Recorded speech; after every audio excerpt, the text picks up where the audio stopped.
Après avoir ajouté nos dépenses et ajouté des filtres sur nos dépenses, alors on peut rajouter une fonctionnalité qui manque, c'est le graphique, ou plutôt chart en anglais. Et nous pouvons avoir réellement une meilleure représentation graphique de nos dépenses. Et dans ce cours, nous allons le mettre en pratique. Maintenant, pour ce graphique, ce qu'on va faire, c'est qu'on va créer dans le component, là où il y a tous nos dossiers, dépenses, new dépenses, UI, on va rajouter un nouveau dossier et on va l'appeler chart. Comme je vous ai dit, ça veut dire graphique. Vu que c'est plus court, on va le mettre en anglais. Dans le chart, on va mettre tous les composants liés au graphique. Et en fait, ce que je vais faire, c'est que je vais diviser le graphique en deux composants principaux.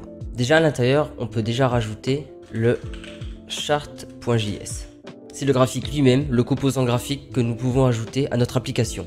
Mais alors, à l'intérieur du graphique, nous avons toutes ces barres. Et je vais, pour le coup, en fait, créer un composant séparé. Du coup, comment on fait? Pareil, vous créez un nouveau fichier. On va le nommer pareil, chart, cette fois barre. Voilà, comme ceci. Ça va être pour le composant de barre graphique. Du coup, on va avoir deux composants. Et du coup, si on a deux composants JS, il nous faudra bien sûr deux composants CSS, bien évidemment. Du coup, pareil, très simple. On va marquer chart.css. Et là, pareil, on va marquer chatbar.css. Voilà, comme ça on a nos deux CSS et c'est parfait. Comme d'habitude, pour chaque élément CSS, je vous mets directement le code ici, que vous pouvez copier. Vous mettez sur pause. Et pareil pour le chatbar, je vous le mets ici. Voilà, comme ceci. On va commencer à aller sur le chart.js pour poser le graphique. Comme d'habitude, je vais importer React, même si là ce n'est pas réellement obligatoire, mais je préfère quand même le faire. Comme ça au moins on n'oublie pas et on perd pas nos petites habitudes. Hop, ici on va mettre const chart, on va mettre props, fonction fléchée, et on va exporter notre composant chart. Du coup à l'intérieur ici c'est là où nous allons poser nos barres. Mais la question c'est comment on va structurer tout ça avec notre code dans ce composant. Bon déjà premièrement pour importer tout ça, ce qu'il nous faut c'est importer le chatbar. Bien évidemment là pour l'instant le chatbar il est totalement vide hein, mais ça c'est pas grave, on reviendra après dessus. Du coup on continue à l'importer comme ceci. Déjà ici j'ai retourné le code qui gère toutes nos barres. Du coup ce qu'on va faire c'est très simple. On va déjà mettre une div et à l'intérieur de cette div on va mettre class name. On va l'appeler chart. Voilà, comme ça ici on commence déjà à implémenter tout ça. Mais ce qu'on veut aussi, c'est importer le plus important, parce que sinon ce n'est pas très joli visuellement. On va importer le chatbar CSS. Pardon, excusez-moi, ce n'est pas le chatbar, c'est juste le chart. Du coup le graphique CSS. Et du coup entre les deux divs, ce qu'on va faire, c'est qu'on va mettre directement chartbar comme ceci.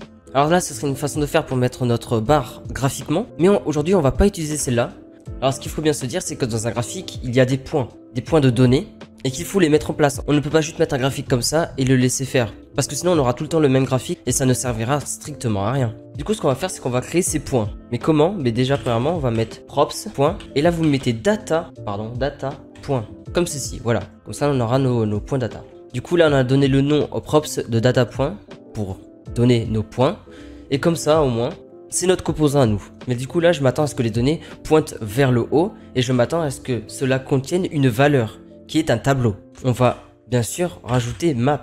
Parce que sinon, ça ne servirait strictement à rien. Ensuite, nous mappons chaque point de données dans un composant de barre de graphique afin de créer autant de composants de barre graphique. Du coup, on va rajouter data point. Voilà, du coup, on rajoute chart bar. Et puis, bien sûr, nous voulons passer des données dans la barre de graphique pour contrôler comment elles seront, du coup. Du coup, on veut savoir quelle valeur sera rendue. Et bien sûr, nous voulons extraire certaines données des points de données entrants. Maintenant, jusqu'à présent, nous avons presque jamais utilisé le composant de graphique. Ici, on a juste utilisé chatbar, mais ce n'est pas réellement ça. Ainsi, en tant que créateur de ce composant, nous pouvons définir le type de données que nous espérons y extraire. Du coup, ici, on peut dire qu'on va recevoir une valeur. Et juste ici, on va rajouter value.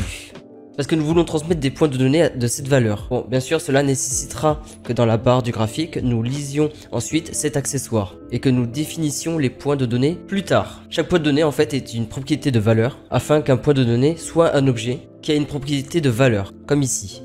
C'est ainsi que nous voulons utiliser ce composant de graphique. Maintenant, je veux également m'assurer que chaque barre de graphique trace la valeur par rapport à la valeur maximale dans l'ensemble. Du coup, on va rajouter juste ici max, on va mettre la valeur, du coup la valeur c'est value. Et maintenant disons que ici en fait ce ne sont pas des données que nous extrayons, on ne veut pas, voilà. Parce que en fait c'est une valeur unique qui est la même pour toutes les barres. Bien sûr nous voulons tous une étiquette. Alors quand je parle d'étiquette je parle de mois. On peut parler de janvier, février, mars, avril, ainsi de suite. Et donc j'ajouterai un accessoire d'étiquette et passerai dans l'étiquette data point. On va rajouter un label. Hop, data point label. Voilà, on peut mettre en forme notre code. Voilà notre code. Du coup, puisque nous cartographions cela, puisque nous produisons une liste ici, nous devrions également ajouter une clé qu'on va rajouter juste ici, qui est, car vous avez appris que cette clé spéciale aide à réagir et à rendre ces éléments de liste efficacement. Du coup, je m'attends à ce qu'il y ait des points de données et je m'attends que ce point de données ait également un identifiant unique, peut-être que nous utilisons déjà. Du coup, on va rajouter ID. Ici, on peut rajouter ID pour l'identifiant.